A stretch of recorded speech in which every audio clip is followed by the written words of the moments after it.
আগামী 19 এপ্রিল পশ্চিম ত্রিপুরা লোকসভা আসনে ভোট গ্রহণ পর্ব অনুষ্ঠিত হবে। শাসক এবং বিরোধী উভয় দুই রাজনৈতিক দলের মধ্যে ব্যাপক প্রচার অভিযান শুরু হয়েছে গোটা পশ্চিম ত্রিপুরা লোকসভা কেন্দ্র জুড়ে। শুক্রবার সকাল থেকে বাগমা বিধানসভা কেন্দ্র এবং মাতারবাড়ি বিধানসভা কেন্দ্র জুড়ে ইন্ডিয়া জোট তথা কংগ্রেস প্রার্থী আশিস কুমার সাহার সমর্থনে বাম ও কংগ্রেস দুই দলের কর্মী থেকে শুরু করে নেতৃত্বরা বাজার সভা সংগঠিত করে। প্রতিটি বাজার সভায় বক্তব্য রাখতে গিয়ে আশিস সাহা থেকে শুরু করে বাম নেতৃত্ব প্রত্যেকে তীব্র আক্রমণ শানান পশ্চিম ত্রিপুরা লোকসভা আসনের বিজেপি মনোনীত প্রার্থী বিপ্লব কুমার দেবকে। একই সাথে আক্রমণ শানান কেন্দ্রের মোদী সরকারকে। একের পর এক আক্রমণের নিশানায় বিরোধী রাজনৈতিক দল তথা কংগ্রেস ও সিপিআইএম। নির্বাচনী প্রচারকে কেন্দ্র করে কেন্দ্রীয় বাহিনী থেকে শুরু করে পুলিশ বাহিনী ও ত্রিপুরা স্টেট রাইফেল জওয়ানরা ব্যাপক নিরাপত্তা দেয় বিরোধী রাজনৈতিক দলের ত্রিপুরা লোকসভা আসনের প্রার্থী আশিস কুমার সাহাকে। কিন্তু এদিন মহারানী হাসপাতাল চৌমুনিতে কংগ্রেস প্রার্থী আশিস কুমার সাহা ভাষণ চলাকালীন সময় হঠাৎ কোনো এক রাজনৈতিক দলের স্লোগানে পরিস্থিতি অন্যদিকে মোড় নেওয়ার মুহূর্তেই কড়া মনোভাব পোষণ করে কেন্দ্রীয় বাহিনী, আর তাতে কোনো ধরনের রাজনৈতিক উত্তেজনা ছড়াতে পারেনি এই দিন মাতারবাড়ি বিধানসভা কেন্দ্রের মহারানী হাসপাতাল চৌমুনি বাজার জুড়ে।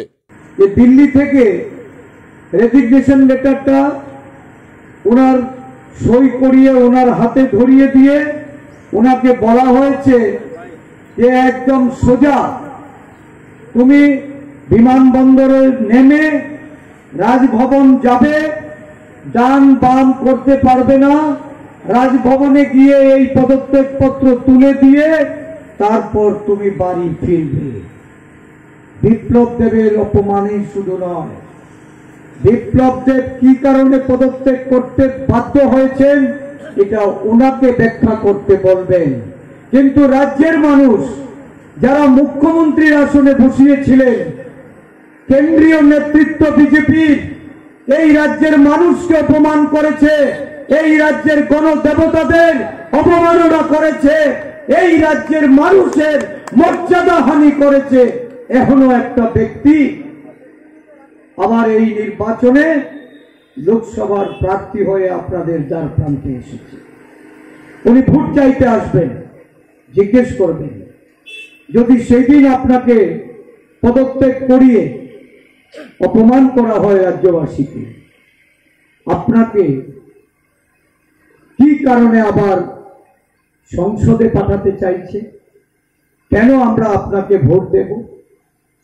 আমরা যদি জানতেই না পারি এটা কার অপরাধে, আপনার অপরাধ না বিজেপি দলের মনমানি, না আমাদের নরেন্দ্র মোদী অমিত শাহকে তুমি খুশি করতে পারোনি যার জন্য তোমাকে পদত্যাগ করতে বাধ্য করা হয়েছে? আমরা তো জানি এই যে রাজ্যে রাজ্যে তাদের সরকার এই রাজ্যের মানুষের উন্নয়নের টাকা যখন রাজ্যে পাঠানো হয়, এই রাজ্য থেকে ইনসেন্টিভ বিজেপির কেন্দ্রীয় কার্যালয়ে পাঠাতে হয়।